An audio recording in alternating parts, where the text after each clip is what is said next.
বলিউডের Greek god হিসেবে পরিচিত ঋত্বিক রোশন ৫১ বছর বয়সেও বলিউড দাপিয়ে বেড়াচ্ছেন ঋত্বিক। আজও তিনি তার ব্যক্তিত্ব, নাচ ও অভিনয় দিয়ে দর্শক হৃদয় জয় করে চলেছেন। তবে এবার আলোচনার কেন্দ্রে ঋত্বিক নয়, বরং তার ছোট ছেলে রিদান রোশন।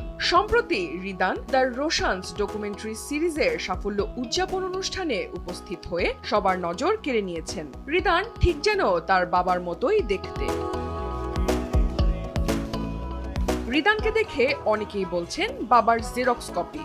ঋত্বিক রোশনের মতোই দেখতে রিদান তার চেহারা ও শারীরিক গঠন দিয়ে সোশ্যাল মিডিয়ায় ঝড় তুলেছেন। সম্প্রতি এক ভিডিওতে পাপারাজিদের জন্য পোজ দিতে দেখা যায় রিদানকে। তার মিষ্টি হাসি, চওড়া জলাইন, তীক্ষ্ণ নাক দেখে নেটিজেনরা তাকে তুলনা করছেন হলিউডের তরুণ প্রতিভা টিমেথি শালামের সঙ্গে। এক অনুরাগী মন্তব্য করেছেন, রিদান টিমেথি শালামের সাথে প্রতিদ্বন্দ্বিতা করতে পারে। তাহলে রিদান কি হতে যাচ্ছেন বলিউডের পরবর্তী সুপারস্টার?